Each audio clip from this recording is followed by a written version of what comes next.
O primeiro, deixa eu ver se eu consigo colocar isso numa tela cheia, mas bom, deixa quieto, não mexer muito não.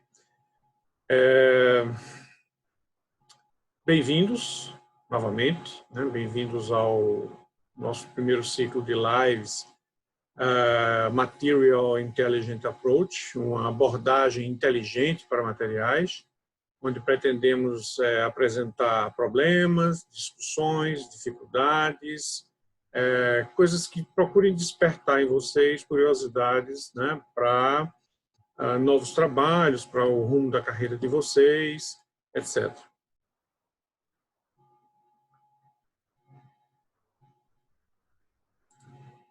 A gente vai abordar de uma forma, eu pretendo apresentar, né, uma evolução histórica desse problema das embalagens plásticas, o uso desses materiais, por que eles são tão utilizados, né? Materiais plásticos para embalagens, o conflito moderno entre o uso e os seus problemas, os problemas que causam, o motivo desses problemas, né? Dar uma pincelada a respeito do papel da UAXA, né? No mercado de embalagens, e o que eu e o meu grupo estamos pesquisando, dar uma pincelada muito rápida, para melhorar essa situação.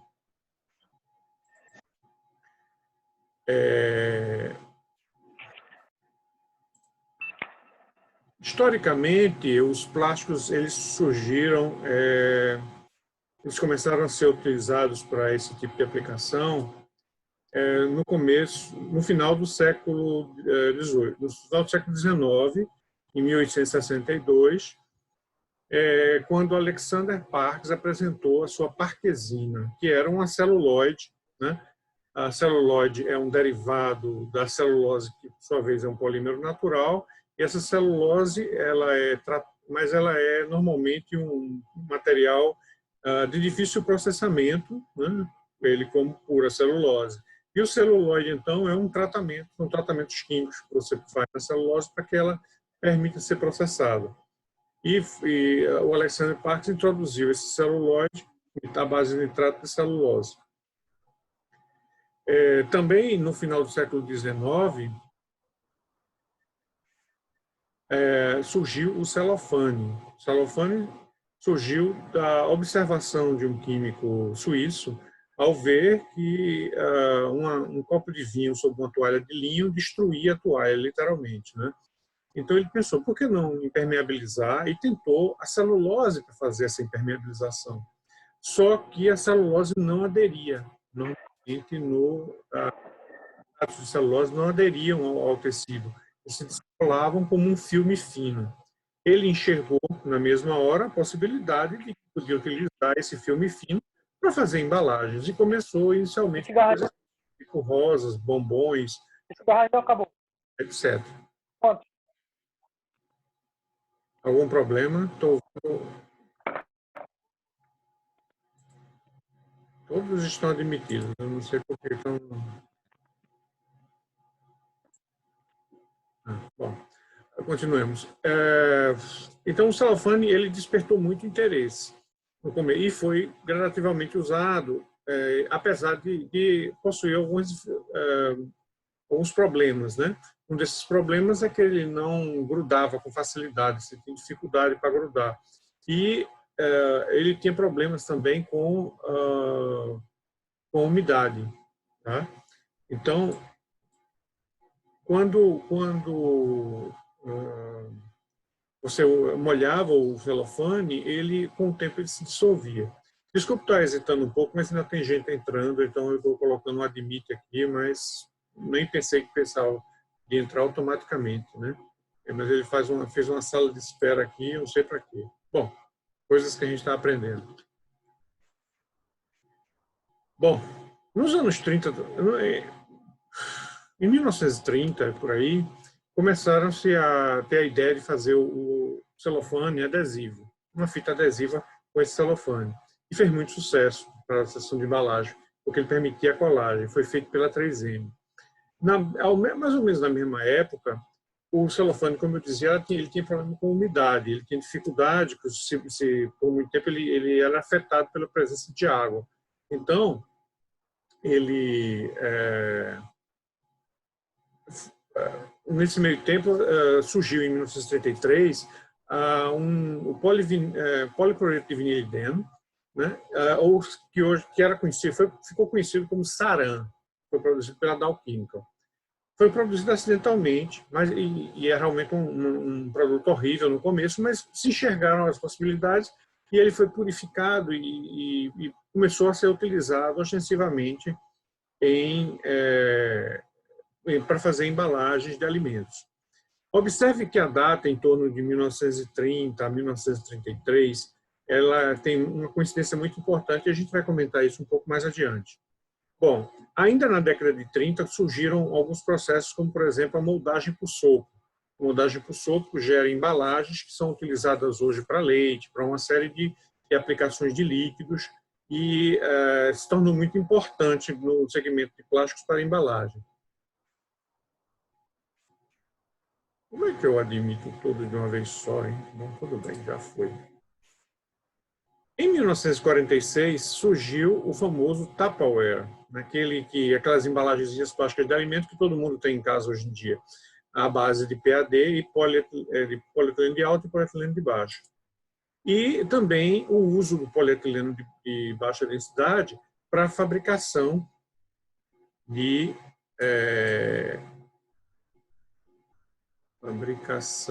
embalagens de... Não adiantou nada. Para embalagens de desodorante.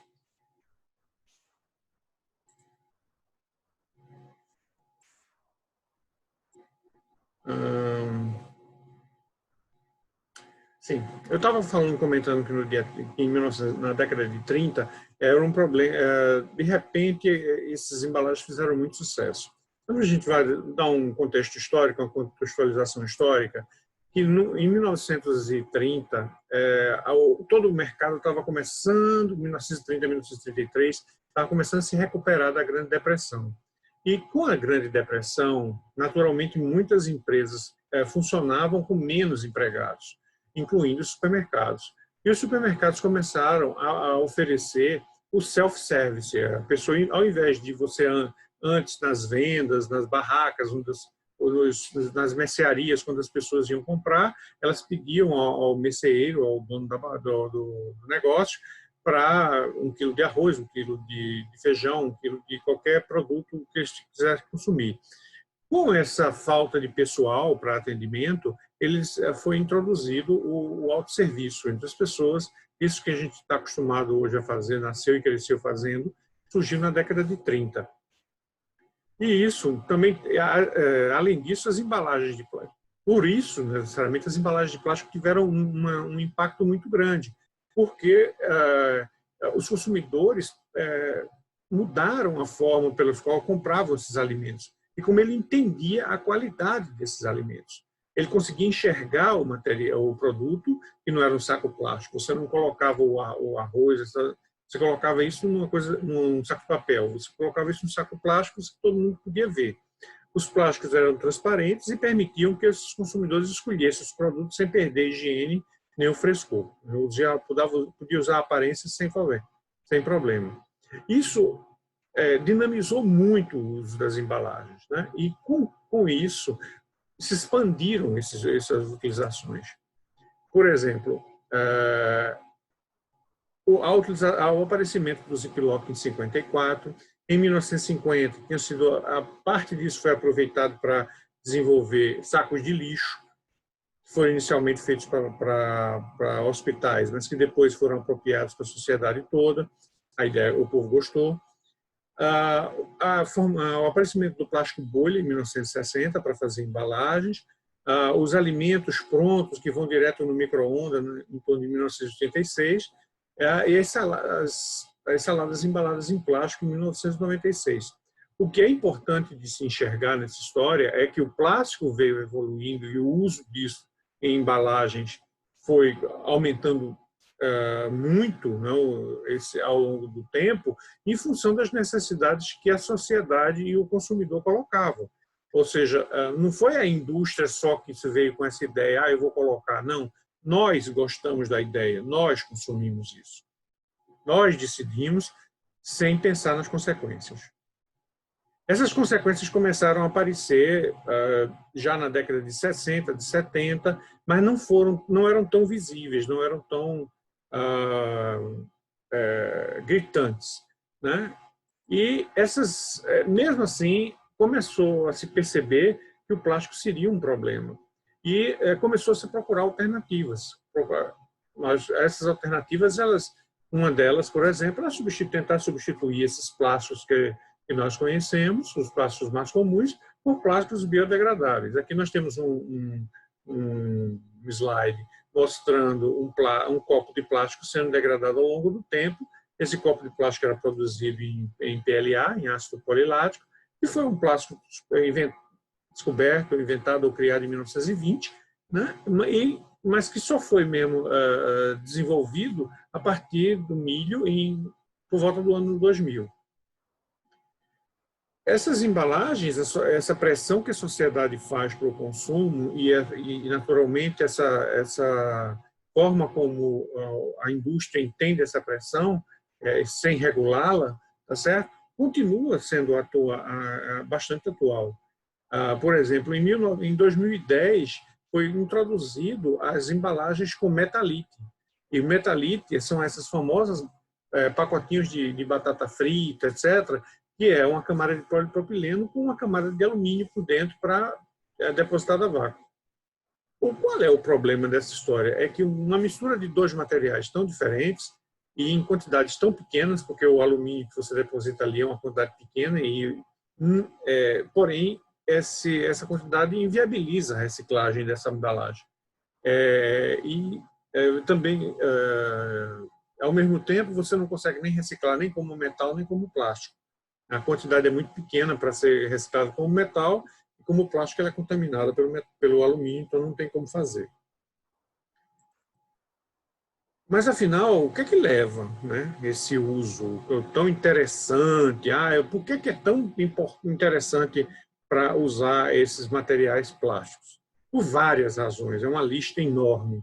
Tá? O principal é versatilidade de forma, facilidade de moldagem, a ampla gama de formulações com grande espectro de propriedades físicas, segurança, higiene, como, por exemplo, água potável, é muito fácil de ser engarrafada, tem excelentes propriedades de barreira, podem ser utilizadas para micro-ondas, lava-louça, freezer, tem apelo visual, vocês sabem que essas embalagens são impressas com muitas cores, isso chama muita atenção na hora da venda, da comercialização, tem uma vida útil, sem grande absorção de umidade, é resistente a solvente e tem baixa densidade. E essa baixa densidade é um dos aspectos mais importantes e que meio que contraria todas as ficções a respeito dos plásticos. Deixa eu voltar aqui. Porque ele tem a ver muito com a massa final que essas embalagens conseguem, com que se consegue produzir essas embalagens, e naturalmente envolve principalmente o custo do transporte, o combustível, redução de emissões, etc. A gente vai ver isso com mais detalhe um pouco mais para frente. Aqui uma curva, só para vocês terem uma ideia, tá? Uma curva da quantidade de plástico produzido no mundo, tá?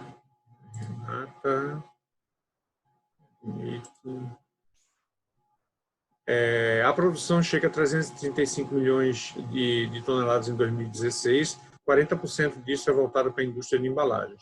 Só que embalagens principalmente de PET, polietileno de alta e baixa, PVC, poliestireno e PP, polipropileno, que são polímeros não biodegradáveis. E isso causa uma série de problemas. Tá?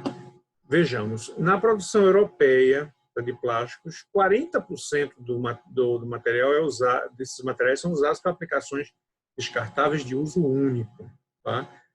Atentem para esse fato, como embalagens de alimentos, filmes agrícolas, itens de consumo descartáveis. Muita coisa é descartável, tá certo? E hoje em dia é feito com material descartável e esse é um problema.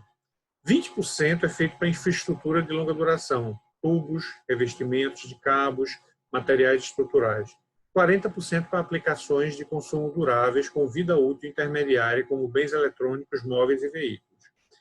Mais ou menos a mesma coisa acontece nos Estados Unidos e no Canadá, em que 34% da produção de plástico foi para uso único.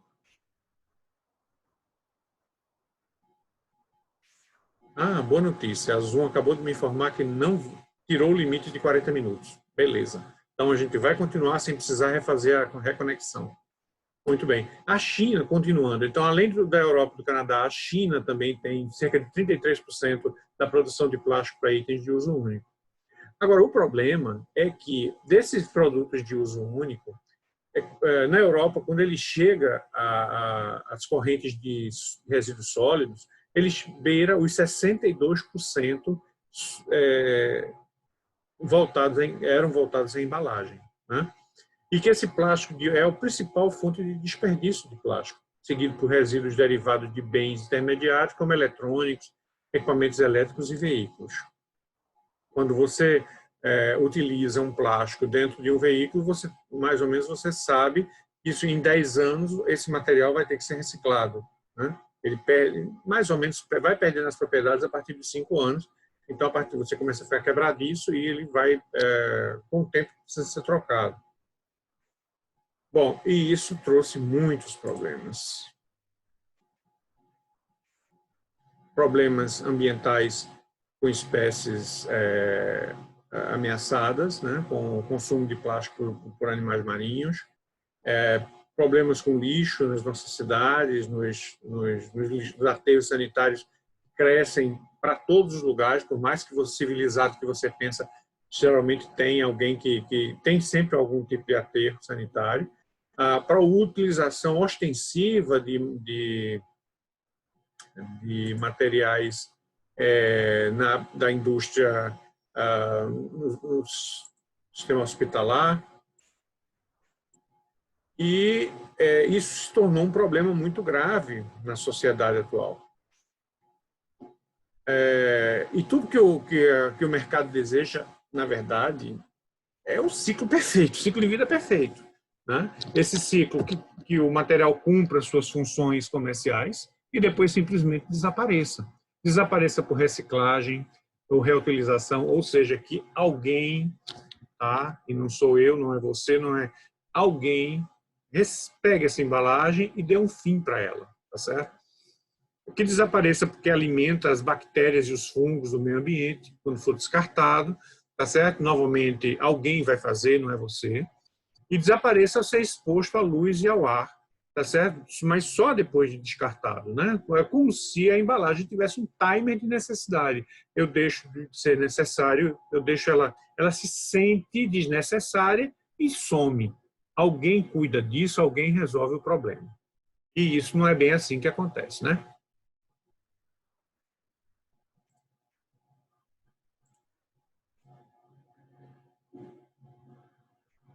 Uma grande fantasia. O conflito moderno, então, surgiu a partir desse problema, ou seja, por um lado é extremamente necessário, extremamente utilizado e o mercado vai, por outro causa um grande problema ambiental. E aí, a partir disso, surgiram vários mitos, né? Porque, na verdade, plástico é ruim com ele, mas é pior com alguns de seus substitutos. E, a menos que a gente mude uma série de outras coisas, esses materiais, eles não são tão fáceis de ser substituídos, materiais plásticos. E a gente vai ver por quê. Um dos primeiros mitos é que eu vou deixar de usar sacola de plástico e vou passar a usar sacola de papel. Beleza, sacola de papel gasta 4 vezes mais energia, são renováveis, biodegradáveis e recicláveis, mas gastam 4 vezes mais energia, usam muitos químicos perigosos, de alto risco na indústria, né? usam área cultivável para produzir árvores, para produzir a polpa de celulose para fazer papel, usam muita água no processo. Tá? É muito difícil de reutilizar sacola de papel. Eu sei, você sabe que você usa uma vez, duas, três, já é muito risco de que ela vá se rasgar. Os resíduos sólidos, além disso, a sacola de papel é mais pesada do que o plástico. Ora, o caminhão de lixo que coleta usa combustível,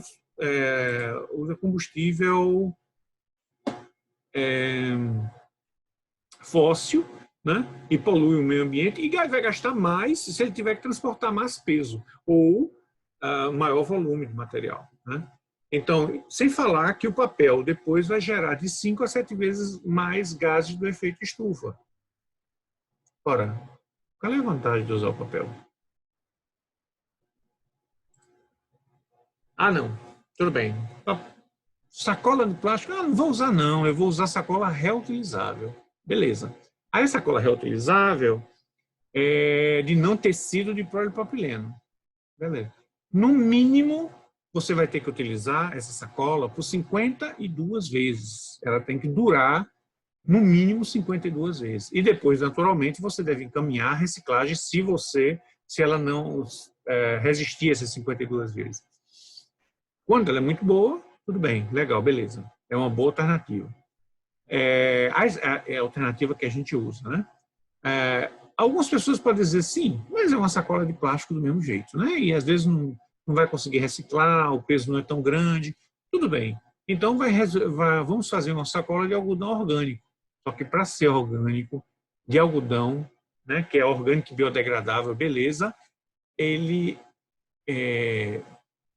tem que ser usado pelo menos 130 vezes. Aqui a gente pode ver nessa curva que a sacola de papel não dura praticamente nada, né, em comparação com a sacola de algodão,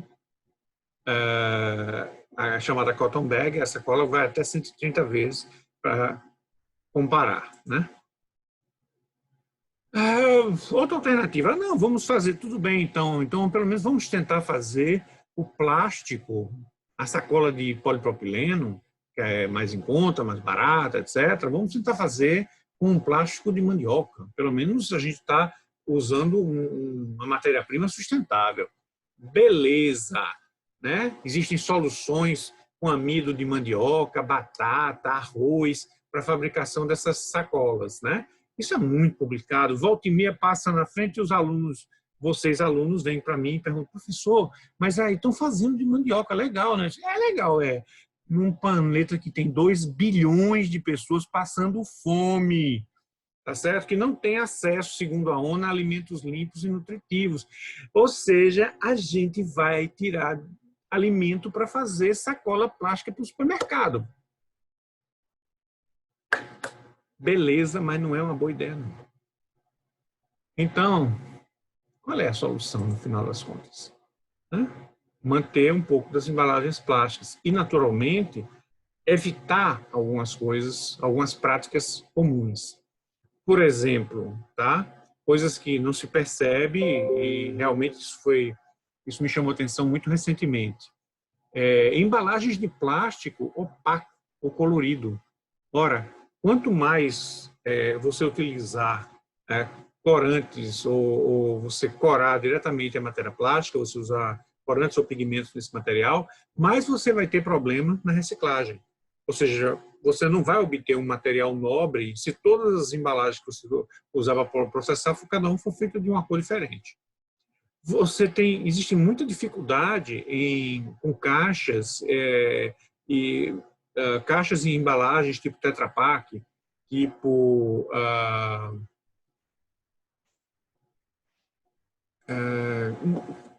frascos multicamadas, né, que tem mais de um material envolvido, e vocês podem ver isso com alguma frequência quando vocês olham, se vocês se dignarem a olhar aquele símbolozinho triangular, tem escrito outros, é o 7, né, o triângulozinho com 7 no meio, tem escrito outros. Outros significa que misturaram, fizeram uma lambança ali para o material juntar provavelmente propriedades mecânicas e propriedades de barreira ou propriedades de proteção ao plástico específicas para aquele produto que está ali dentro colocado.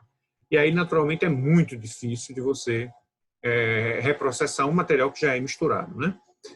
Vários outros produtos, eles têm uma dificuldade inerente. Esses produtos que eu estou chamando agora de tiny plastics são produtos muito leves, são produtos de baixo custo, como o caso de embalagem de bandeja de isopor, cápsulas de café, saquinhos plásticos de embalagens muito finas. Por exemplo, né, aquele plásticozinho que vem com palito de dente, o fio dental que você utiliza, aquele fio, 50 centímetros de fio de poliéster que você não tem como reciclar, não tem valor comercial para fazer aquilo. São vários problemas desse tipo, né? E outras embalagens que são mais difíceis de reciclar ainda, como é o caso das embalagens metalizadas que a gente já comentou. E o motivo desse problema todo é que ele não está no material, ele está no uso que a sociedade dá a ele. A descartabilidade foi o erro que a indústria assumiu. Ou seja, eu faço um material que é duradouro, reveste seu produto, protege seu produto, protege seu alimento, ajuda a transportar esse seu alimento ao sistema de venda, mas eu não estou me ligando, né, com não estou me ligando como é que vai ser o impacto ambiental desse material, né? É preciso que a gente descubra outras formas de abordar isso. É possível trocar? Eu acho que não, tá? Eu acho que não é fácil de trocar, tá? E de trocar o material plástico. É muito complicado, mas a gente tem que procurar alternativas. Algumas dessas alternativas passa pelo desenvolvimento de bioplásticos. Esses bioplásticos, eu não confundo esses bioplásticos com aquele que são necessariamente só obtidos de fontes sustentáveis. Por exemplo, o polietileno a partir do álcool de cana. Eu desidrato o etanol, faço etileno, e pego o etileno e polimerizo e faço polietileno verde. De verde não tem nada. Isso se chama greenwashing, é lavagem a verde, né, que no final das contas não é uma coisa legal de se fazer, engana a sociedade, faz de conta que é mais sustentável, não usa petróleo legal, mas não é biodegradável e não vai para o meio ambiente e não tem como ser reprocessável. Quer dizer, pode ser reciclado, mas não tem como ser biodegradado. Outro exemplo disso é a famosa sacola oxibiodegradável. Ela tem um aditivo que ajuda na degradação do material. Não, ajuda na pulverização do polietileno em pozinho plástico, e causa um problema ainda maior, tá certo? Que faz com que a cadeia alimentar consuma isso, e já se foi encontrado, inclusive, pequenas partículas de plástico dentro de seres humanos. Então, não é uma coisa muito legal, tá? A gente tem uma coisa que a gente deve evitar. Muitos desses bioplásticos, eles precisam ser de fontes sustentáveis, mesmo que não necessariamente seja tão fácil de você produzir, né? E, acima de tudo, ele deve-se evitar, por exemplo, o PLA, que é feito a partir do milho, né? É preciso investir mais em pesquisa para que ele seja obtido a partir de outra coisa, que não necessariamente do milho. O milho é fonte de alimentação. Usar milho para combustível, para sacola plástica, é um desperdício de alimento num planeta com 2 bilhões de pessoas passando fome. Muitas empresas, como a Danone e a Nestlé, estão investindo em produzir PET com base biológica, e alguns materiais, como o caso do PCL ou da policaprolactona, que é obtido a partir do petróleo, né, também seriam boas alternativas, já que ele é biodegradável, desde que você conseguisse desenvolvê-lo a partir de uma via sustentável.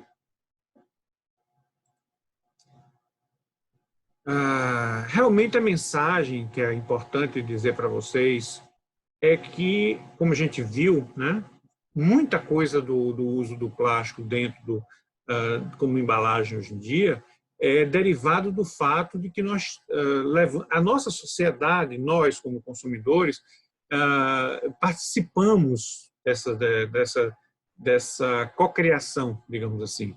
É preciso que a gente reflita um pouco, né, sobre o nosso papel como consumidor. Nós decidimos, todo mundo já ouviu falar de boicote e tudo mais, mas já devem ter ouvido também falar que na Alemanha, por exemplo, as pessoas vão para o supermercado levando seus vidros limpos, lavados na sua casa, né, seus vidros, suas embalagens, seus potes, e eles vão comprar o feijão, então eles vão comprar o arroz, ele bota dentro, ele abre o pote, o cara pesa, né, tara o pote, coloca a quantidade que a pessoa precisa e a pessoa vai pagar aquilo ali e ponto.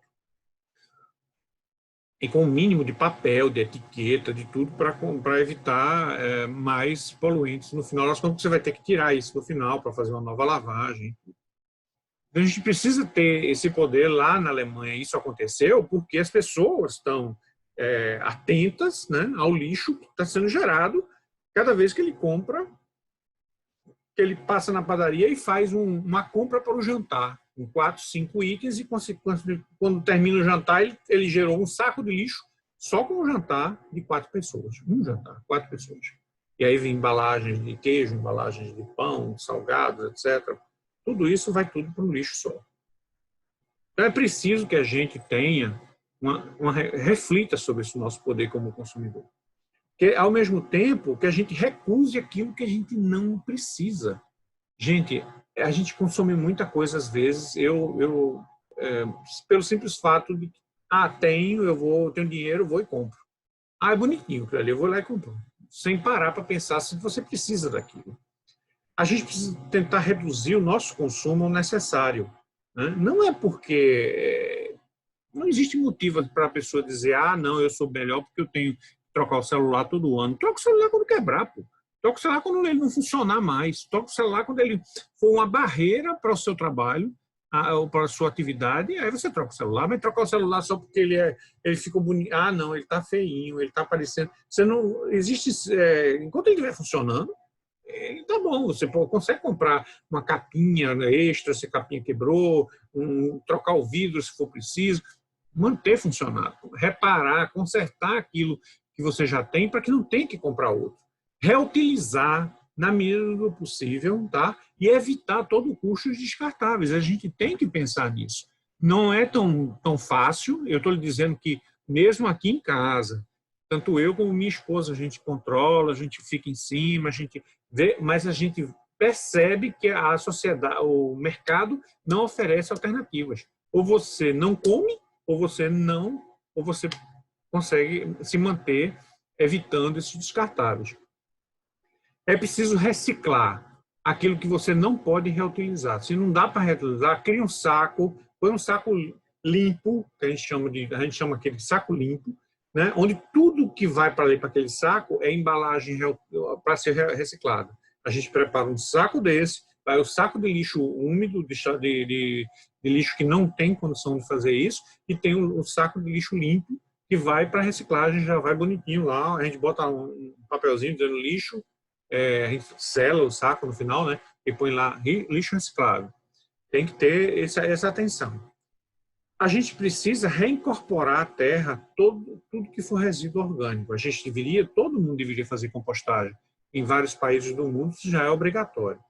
E, acima de tudo, a gente precisa resistir, porque todo esforço vai contar, né? Tudo isso não vai, se a gente não tomar a decisão de segurar a coisa, imagine, basta vocês imaginarem, tá certo? Todas as embalagens plásticas de um único supermercado. Não estamos falando de uma rede, não. De um único supermercado. Parem e observem. De potes, de sacos, de produtos embalados em plástico, de uma variedade enorme de frascos soprados, não soprados, com cor, sem cor. Tudo. Tudo isso é uma quantidade enorme que é consumida por nós. Nós é que decidimos isso. Tá bom. Aí a gente retorna, né, ao mundo real, ao mundo das coisas que a gente tem que ter um pouco de atenção. Tá?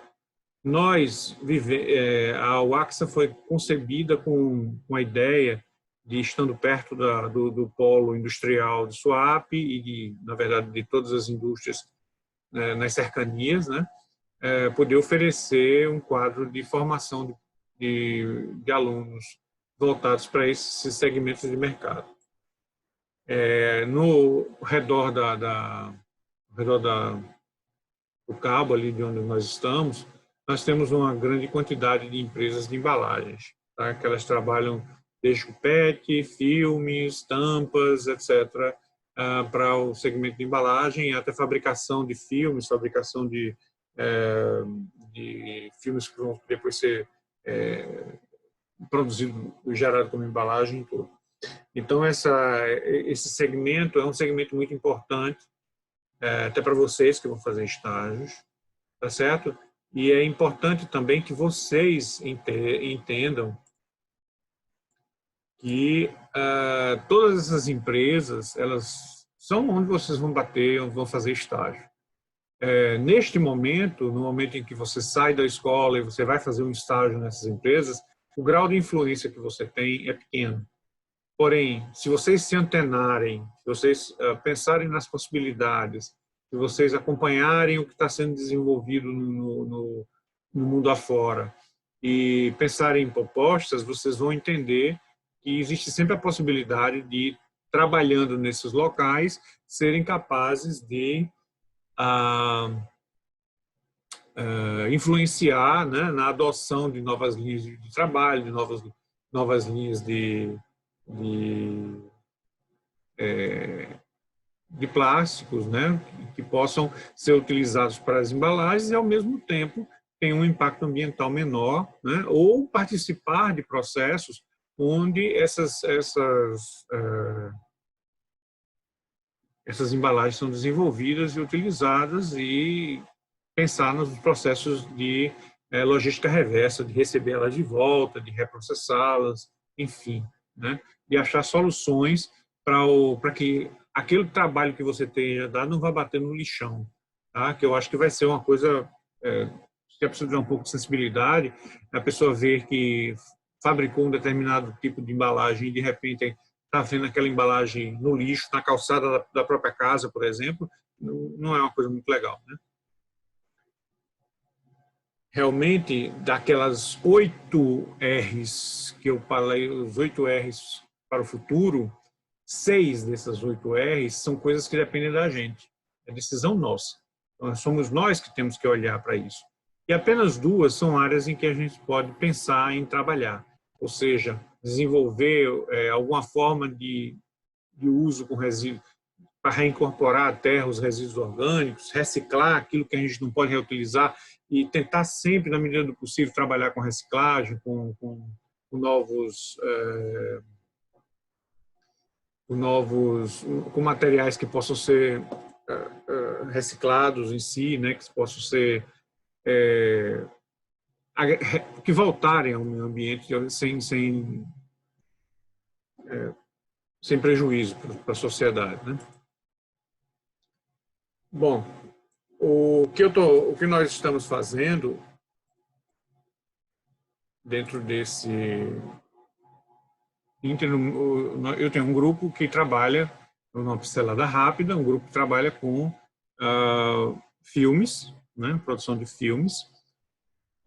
Surgiu a partir de uma observação simples que nós fazemos com aquele filme plástico que utilizamos para alimentos.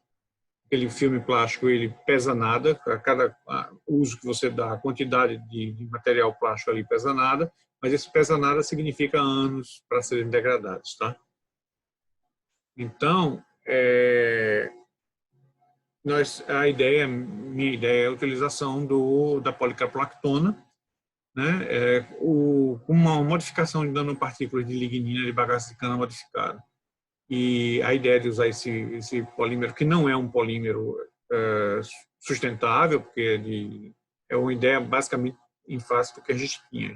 Eu tinha amostras desse material e resolvi testá-lo. Ele tem uma série de problemas, né? E a gente está tentando ver se consegue resolver isso através da utilização dessas nanopartículas de lignina de bagaço de cana.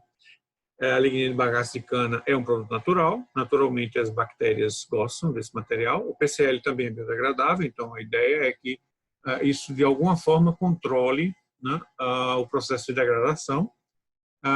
Além disso, mas por outro lado, essas nanopartículas também têm uma grande afinidade através de ligações de hidrogênio com polímero, e, consequentemente, também tem a proteção UV, tem proteção, pode semear fases cristalinas, e isso pode mexer com todas as propriedades do material, né? Nós estamos vendo isso já a partir trabalhando com casting solução como uma prova de conceito. Na verdade, no final, a minha expectativa é trabalhar com extrusão de filme plano, né? E avaliar permeabilidade, biodegradabilidade, propriedades ópticas e térmicas e a aparência de propriedades organolépticas.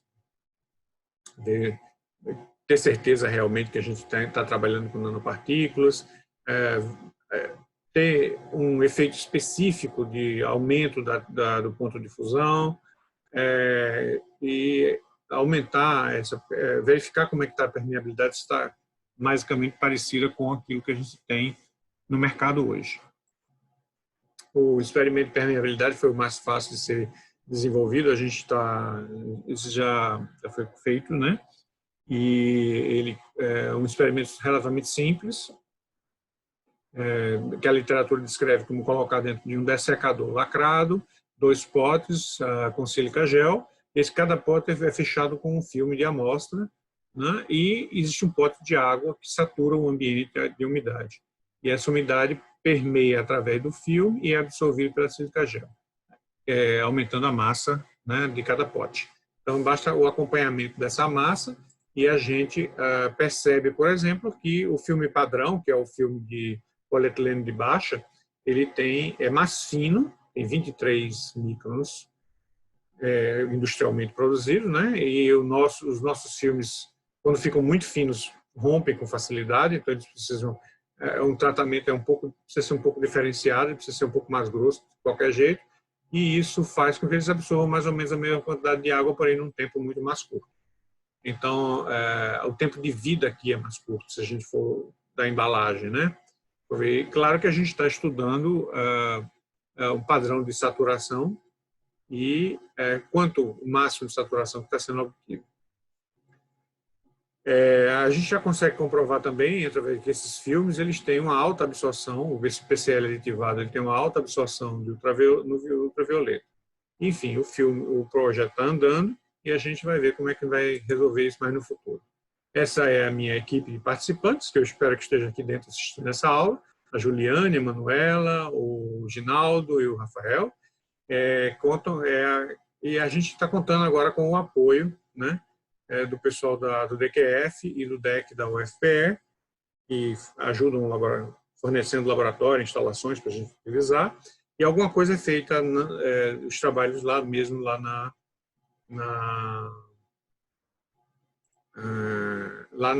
UAXA, né, principalmente a parte de permeação, a parte de biodegradação, a gente está trabalhando com a montagem de solos necessários, e alguma coisa talvez a gente faça em parceria com o pessoal da sede, né, do pessoal de biologia. Ainda estou estudando como é que a gente vai trabalhar com o pessoal do lá.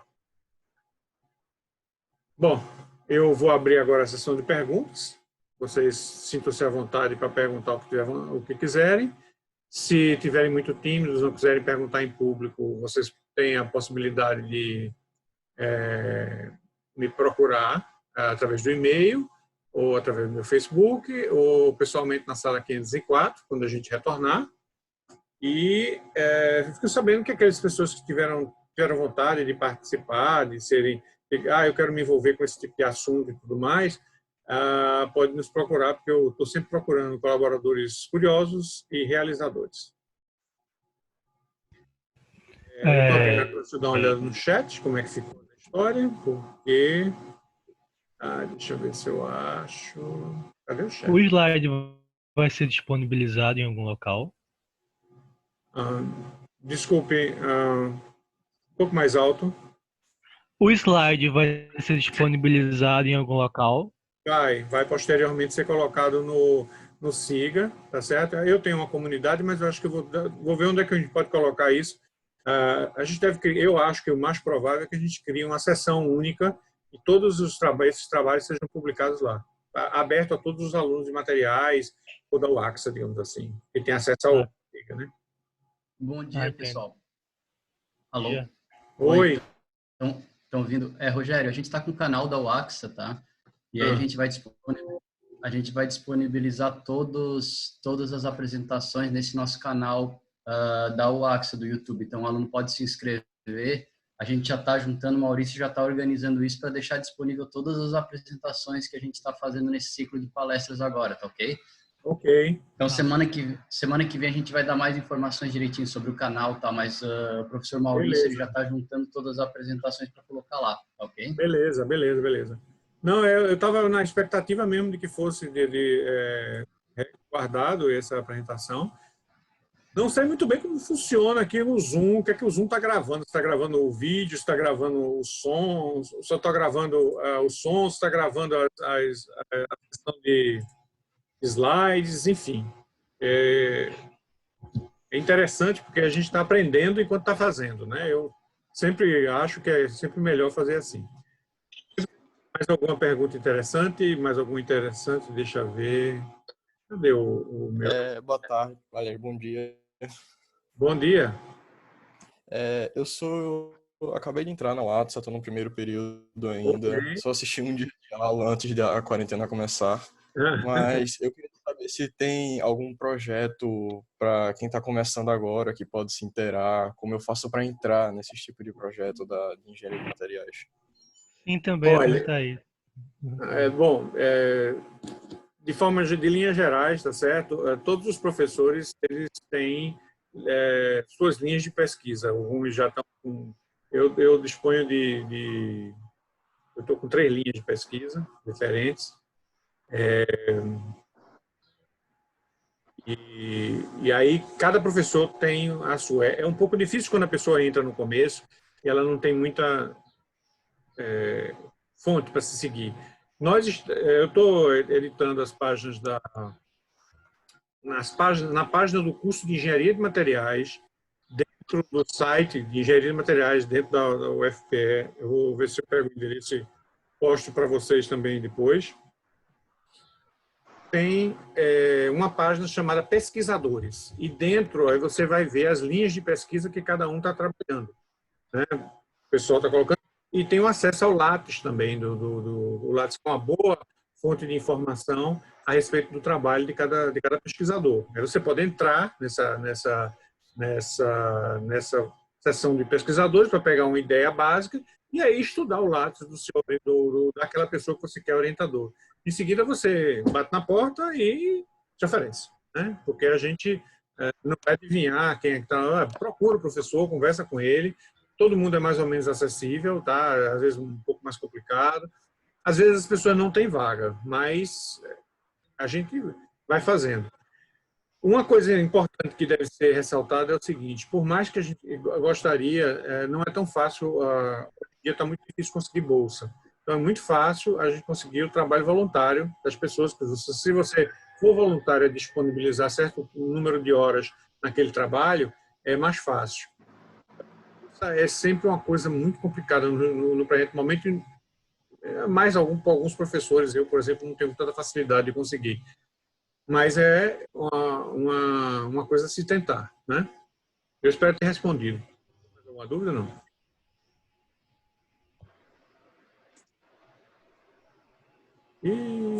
Só me disponibilizar esse site quando for possível, no Instagram ou algo assim, no Siga, talvez. Obrigado. Eu não sei exatamente de qual, porque bam, bam, bam. Deixa eu ver o bam, bam, bam, bam. Isso eu consigo. Não tem jeito, não. Aqui é assim de cara, Pode não. tentar mandar pelo chat aqui. Eu estava tentando. Pronto, aí o Marco, o Gislandi, mandou pelo chat http dois pontos. Não é http, talvez, né? Não sei. Bom, dois pontos materiais.axa.ufrpe.br/pesquisadores. E aí vocês podem dar uma olhada nas linhas de pesquisa e se oferecer, né, para trabalhar nessas linhas.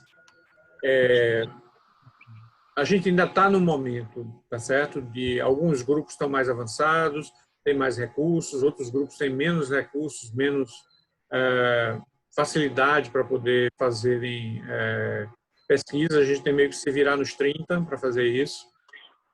Um exemplo agora que eu ensino a disciplina de reologia e eu não tenho um viscosímetro para trabalhar. A gente não conseguiu adquirir, não conseguiu chegar ainda, né? Os pedidos já foram feitos, mas até agora reômetro e viscosímetro não chegou. Então eu tenho um aluno de Bia meu que está desenvolvendo um viscosímetro de trabalho, uma coisa para a gente usar nas aulas, para diferenciar, para estabelecer princípios, etc. Então, é uma ideia. Existem outras ideias de desenvolver alguns outros aparatos, né, de processamento que a gente possa utilizar e apresentar aos alunos. Então, e a gente conta sempre com as visitas técnicas às fábricas para vocês verem coisas maiores, equipamentos de linha de produção mesmo, né? Que estão pedidos, estão encomendados e um dia vão chegar, se Deus quiser. Fazendo fé. Certo, muito obrigado, viu? Mais alguma pergunta? Não. Eu tenho uma pergunta, mestre. Diga lá. Bom dia. Eu me chamo Alan. Sei, Alan, vai. Eu sei quem é você, vá. Ô, professor, veja só. Ultimamente eu tenho pesquisado, existe um fundo de compensação ambiental que as indústrias ela pagam ao município e ao estado quando ela vai ser implantada em determinados locais. Esse fundo ele é depositado na conta tanto da prefeitura quanto dos estados. Aí, a minha pergunta, será que a universidade, a academia, ela poderia se valer desse fundo ambiental para poder financiar pesquisas nesse sentido? Eu adoraria. É uma coisa que é muito interessante de ver, é que pesquisador no Brasil é muito barato, né? Nós somos baratos, nós somos... o pessoal faz mestrado, faz doutorado ganhando R$ 2.200 para fazer um doutorado. É um valor muito baixo, né? Para um profissional altamente treinado, capacitado, precisa desenrolar, né? Porque se ele não desenrola, se ele não correr atrás, ele não consegue resolver. E é um profissional, geralmente, quando ele chega ao ponto de estar fazendo doutorado e está avançando na pesquisa dele, é geralmente um pesquisador, é um profissional extremamente capacitado, tanto que é muito valorizado lá fora, né? Um pesquisador brasileiro, porque ele está acostumado a lidar com nada. Ele está acostumado a lidar a dar uma de MacGyver todos os dias. Então, ele, para os que não se lembram que MacGyver era aquele que pegava um clipe e um lápis e fazia uma bomba atômica, era esse o caso, entendeu? Então, a gente está acostumado a pegar um item aqui, juntar e fazer e tocar o barco e a pesquisa sai, e o resultado sai e é confiável, tá? Claro, é muito melhor quando você é capaz de disponibilizar tudo sem precisar fazer nada, né? Mas fazer o quê? Lembrando a você, é preciso que todos os participantes que estejam interessados em certificado dessa carga horária complementar, por favor, coloque aqui o nome, o CPF, né? Eu, de novo, chamar a atenção de vocês para que vocês participem colocando esse. Eu queria agradecer a todo mundo que... Sim, alguém tem mais perguntas, não? É para colocar o CPF no chat, é? Coloque no chat o nome e o CPF, tá certo? Que isso vai gerar o certificado lá pela administração. Ok, obrigado. Mais alguma pergunta? Alguém tem mais alguma colocação? Falar mais alguma coisa? Professor Rogério. Diga. Sim, meu nome é André Borgato, sou seu colega na Engenharia Civil, sou recém-postado na UAX.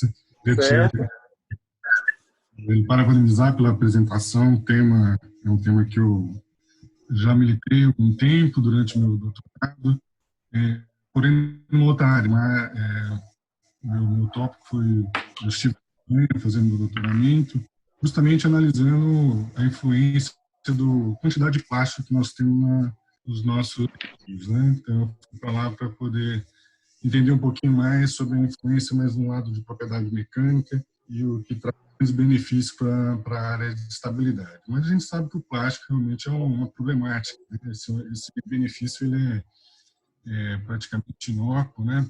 Face do poder de contaminação junto dos metais pesados e tudo mais.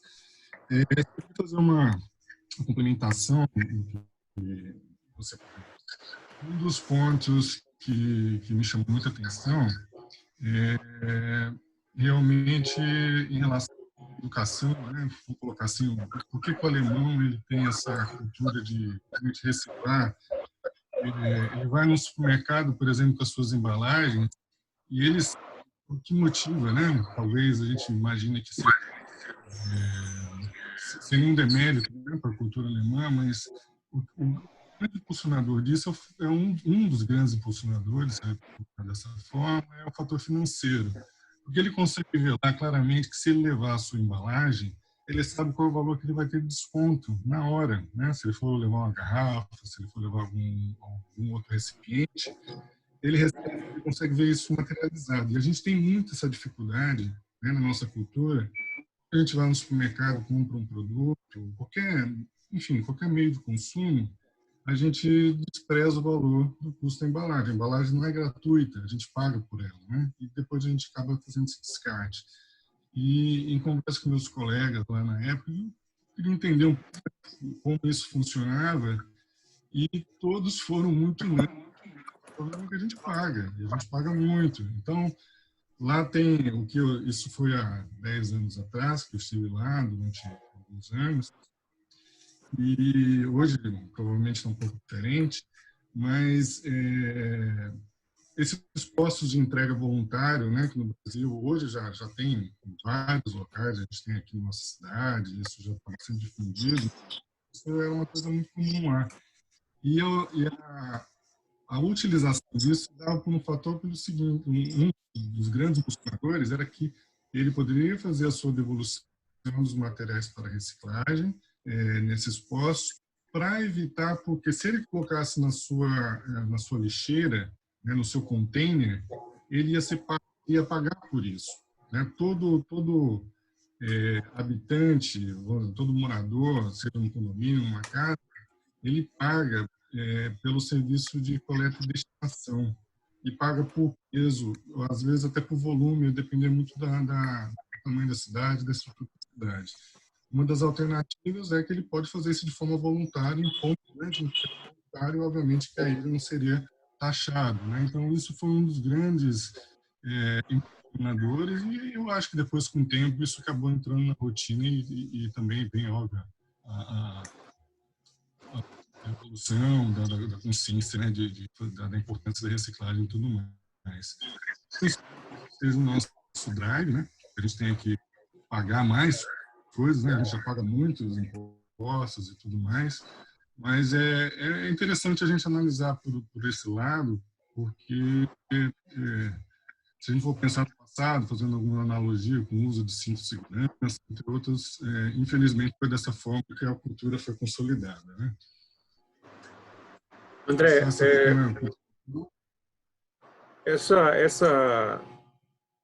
questão, não sei se você assistiu a palestra toda, então, um desses itens, os 8 itens, 6 deles são dependentes da gente. Mas talvez, para que a gente entenda esses 6, resistir, recuperar, etc., a gente tem que ter uma base muito grande. O que os alemães têm são anos, né, à frente da gente, já pensando nesse tipo de coisa e educando as crianças desde pequena a esse tipo de comportamento. Em 1992, eu estive em Viena e já era surpreendente que você tinha 6 latas de lixo na rua, 6 cores diferentes, para hoje são 11, segundo um amigo meu, que é alemão e que me contou uma história muito interessante. Esse meu amigo mora em Nova York e ele veio Alemanha, e logo que ele chegou da Alemanha, ele foi fazer exatamente o que ele fazia na Alemanha, ele foi fazer em Nova York. Ele pegou o lixinho das garrafinhas de plástico dele, botou o saquinho debaixo do braço, tá certo? E foi num supermercado procurando a máquina para colocar as embalagens que seriam recicladas. Corta que os gerentes, as pessoas que estavam atendendo, ela disse, não é aqui não, é lá nos fundos. E ele, quando chegou nos fundos, ele encontrou pessoas de baixa renda, principalmente negros, hispânicos, descendentes hispânicos, etc., que que olharam para ele, branco, louro, enfim, e olharam com estranho. Eu não estou narrando isso aqui só para um espaço para se entender, né, que muito vem da cultura que as crianças aprendem na escola. Ele disse, eu cresci fazendo isso. Ele tem mais ou menos 50 e poucos anos, ele disse, eu cresci fazendo, os últimos 50 anos eles vieram trabalhando esse tipo de coisa. Então, a gente é muito recente, a gente tem uma lei aí de 2000 e pouco, de 2007, 2000, que prega essa série de coisas, e a gente, agora com pandemia, ninguém não está nem ligando para não estar usando lixo. Entendeu? Isso é uma série de coisas, entendeu? Tem um outro lado também que, assim, eu acho que a gente está no caminho, como você bem colocou, ele está alguns anos atrás, e eu acredito que a gente vai no mesmo caminho, né? A evolução ela vai levar. As crianças realmente que já são formadas, né, dentro desse conceito já pensam diferente. Os nossos filhos já pensam diferente, agem diferente do que a gente é de ser moldado, né? Já começam a ter essa cultura diferente. O outro ponto que me chamou muita atenção em relação aos pais, especificamente, não defendendo, obviamente, essa forma, mas eu fui surpreendido. Eu ia muito a aterros sanitários e centrais de tratamento. Eu vi uns fardos muito grandes dos materiais recicláveis, não só o plástico. O plástico era, obviamente, o que, né, que ele é muito volumoso, mas todos eles prensados em fardos. E, no meu conceito, obviamente, ele ia para uma linha de reciclagem, né? Obviamente, como matéria-prima. Mas, para minha surpresa, a depender do mercado, do momento, obviamente, a condição momentânea, muito desses materiais, eles eram mandados para centrais de queima, né? Fazer reutilização, como combustível, né? Então, assim, realmente, esse tem todo o aspecto, né? Você colocou bem, né? Quando a gente às vezes acha que está fazendo que ela vai ser mais ecológica, mas a gente tem que entender qual é a cadeia, né? Você colocou muito bem a questão do saco de papel, outras alternativas que vão surgindo. Isso foi muito bem colocado. Então isso me chamou muita atenção.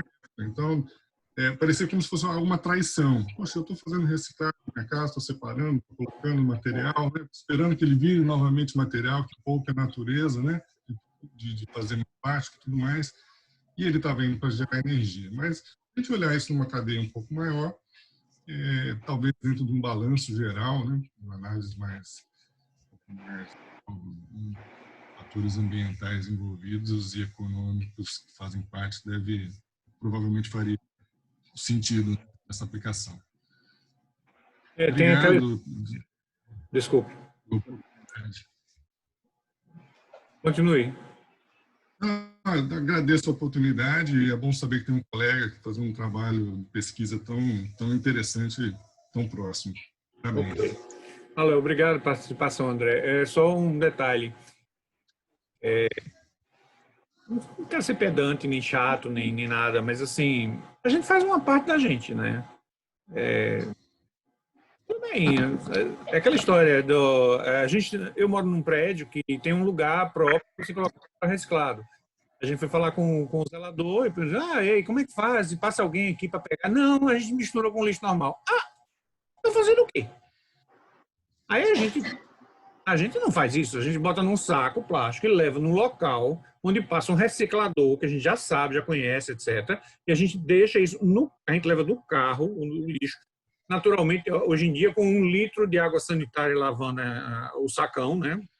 Para não dar contaminação em ninguém. E a gente leva lá e deixa lá, tá certo? É o jeito que a gente encontrou. Cada um tem que encontrar o seu, né? Eu acho que ainda é um problema e eu estou com fé, eu tenho fé, né? Que a gente morra um dia já sabendo que o povo está fazendo alguma coisa melhor do que isso. E é interessante, foi muito interessante esse tipo de coisa. Alguém tem mais alguma dúvida, gente? Todo mundo já colocou o nomezinho no chat. Aliás, eu não estou conseguindo ver o chat mais. Onde é que está o chat, meu Deus? Chat. Onde está o chat? Tá, então, se alguém não tiver mais o que ok. Tem 23. Todo mundo, então, lembrando finalmente que basta colocar o nome, né, e o CPF, tá, para o pessoal da coordenação, os certificados, tá ok? E eu agradeço novamente a participação de todos e espero reencontrá-los na próxima sexta-feira na palestra do professor Marcos Gislandi, materiais. Tá? Nos vemos lá, então. Muito obrigado novamente.